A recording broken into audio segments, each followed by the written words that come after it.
ইসলামপুর মহকুমা হাসপাতালে ইমার্জেন্সি বিভাগের সামনে বস্তায় সাপ ফেলে দিয়ে যাওয়ার ঘটনায় আতঙ্ক ছড়াল হাসপাতাল চত্বরে।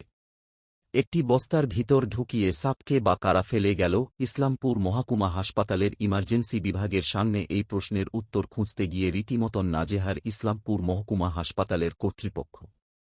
ঘটনার খবর চাওয়া হইতেই কৌতূহল হয়ে উঠেছেন সাধারণ মানুষ। এই ঘটনাকে কেন্দ্র করে আতঙ্ক ছড়িয়েছে পরে রোগী ও রোগীর পরিজনদের মধ্যে।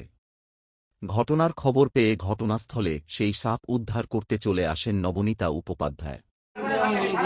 এখন আমাকে হসপিটালে সুপার স্যার ফোন করেছিলেন যে কেউ একজন অজানা লোক সাপ বস্তার মধ্যে ভরে ফেলে রেখে গেছে। আমি শোনার পরে আসলে আমি উইদাউট প্রিপারেশনে এসে আমি এক জায়গায় ছিলাম। তখন বস্তা থেকে দুটো বস্তা খুলে দেখতে পেলাম এটা একটা চেকার কিল ব্যাগ, নন ভেনোমাস,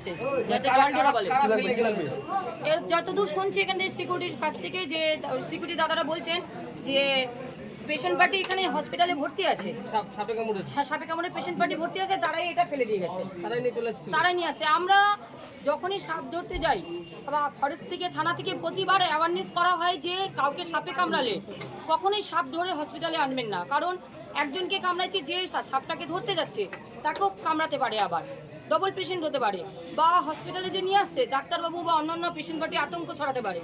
তো এটা করলে ট্রিটমেন্টে অসুবিধা হয়। সাপ ধরে নিয়ে আসলে এটা চেকার কিল ব্যাগ বা জল ঢোড়া বলে, নন ভেনোমাস না, বিষাক্ত না। এই বিষ আছে কিন্তু মানুষ মারা যাওয়ার মতো বিষ নেই। এটা হ্যাঁ, আপাতত আমি ফরেস্ট অফিসে নিয়ে যাবো।